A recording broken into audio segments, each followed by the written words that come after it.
धान रोपाई होने के बाद किसान भाइयों देखते होंगे खेत में अगर पानी वहाँ पर कम है और कहीं पर खेत ऊंचा हुआ है तो छोटे छोटे खरपतवार उगना शुरू हो जाते हैं।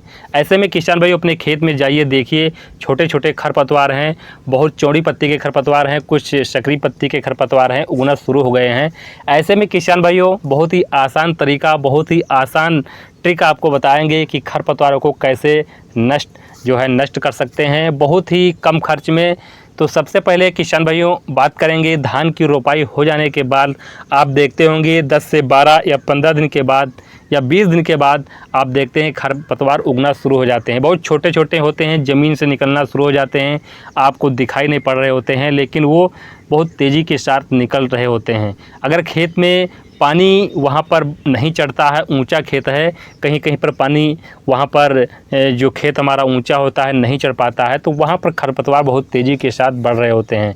ऐसे में किसान भाइयों क्या करना है, आपको वहाँ पर खेत में पानी पर्याप्त भर देना है, यानी कि खेत एकदम से मिट्टी वहाँ पर दिखाई न दे, खेत में पानी आपको भर देना है। इस समय तेज़ धूप हो रही है और छोटे छोटे खरपतवार हैं, वहाँ पर पूरे खरपतवार गल जाएंगे। बहुत ही आसान तरीका है। आपको खेत में एक प्रकार से जो धान की फसल है, पानी की मात्रा भी वहाँ पर अच्छी से मेंटेन रहेगी और खरपतवार पूरे नष्ट हो जाएंगे। सबसे आसान तरीका है किसान भाइयों। और इस समय किसान भाइयों जो खरपतवार उगेंगे वो आपके जो ट्रेलिंग है, जो कलियों की संख्या है, उसमें निकलने में आपको दिक्कत करेंगे, क्योंकि जब खरपतवार होता है तो पौधा हमारा लगा हुआ है तो वो उसमें अच्छी प्रकार से ट्रेलिंग, अच्छी प्रकार से फुटाव नहीं हो पाता है। खरपतवार जब नष्ट हो जाते हैं तभी वहाँ पर जो फुटाव होना होता है, उसमें जो ट्रेलिंग होनी होती है, अच्छे से पौधे का विकास होता है। तो खरपतवार आसानी के साथ आप इस समय किसान भाइयों नष्ट कर सकते हैं। बहुत ज़्यादा पानी नहीं भरना है, पानी इतना भरना है कि मिट्टी ज़मीन है वहाँ पर दिखाई न दे और पूरी की पूरी वहाँ पर ज़मीन एकदम से पानी वहाँ पर हो जाए। पानी जब हो जाएगा तो इतनी तेज़ धूप होती है, गर्म हो जाता है, छोटे छोटे लगभग बहुत ही छोटे खरपतवार उग रहे होते हैं। वो पानी जब गर्म होता है एकदम से पौधे हैं जो खरपतवार के वो नष्ट हो जाते हैं, उसी में गल जाते हैं।